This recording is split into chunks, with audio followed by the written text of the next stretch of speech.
Et puis, on voit cette espèce de bizarrerie électorale que nous montrent notamment les Antilles, où l'on a massivement voté Jean-Luc Mélenchon au premier tour.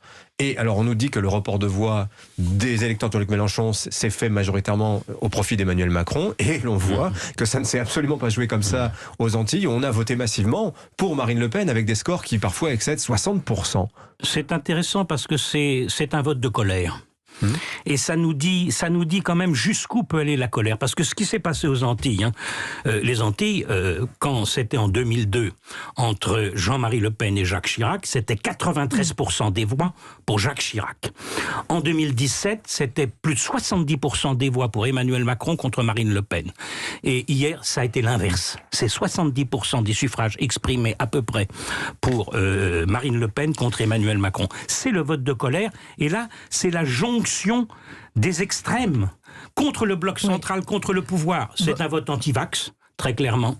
C'est-à-dire qu'au fond, c'est un vote anti-Paris, dans la relation. Mais on voit bien qu'il y a un risque quand même pour le pouvoir politique des prochaines années.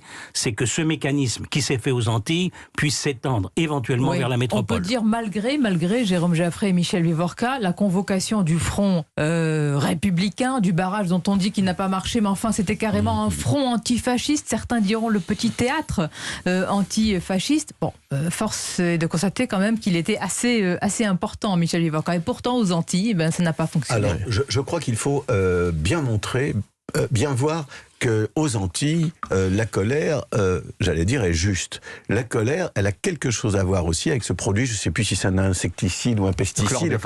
Pardon, le chlordécone. Exactement. Bon, pesticide utilisé dans les bananeraies. On utilise un pesticide qui a des effets toxiques évidents, et quelques jours avant le premier tour, en plus, le procès de ceux qui ont des responsabilités dans cette affaire-là, je me souviens plus du détail, mais enfin le procès aboutit à leur acquittement.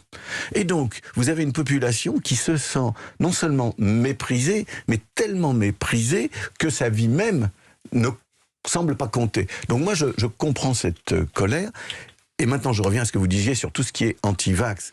Si on ne comprend pas que oui, bien sûr, il y a des gens qui dérapent complètement dans l'anti-vax et l'anti-pax, mais qu'on ne peut pas traiter la grande majorité de ceux qui disent « je pense autrement, je réfléchis autrement, je m'informe autrement », etc. On ne peut pas les traiter en disant « ils sont dans l'absurde, ils sont dans le non-sens, ils sont dans l'irrationalité », et c'est ce qu'ont vécu, avec en plus un grand sentiment d'injustice, les Antilles. Donc oui, on risque d'avoir d'autres affaires de ce genre.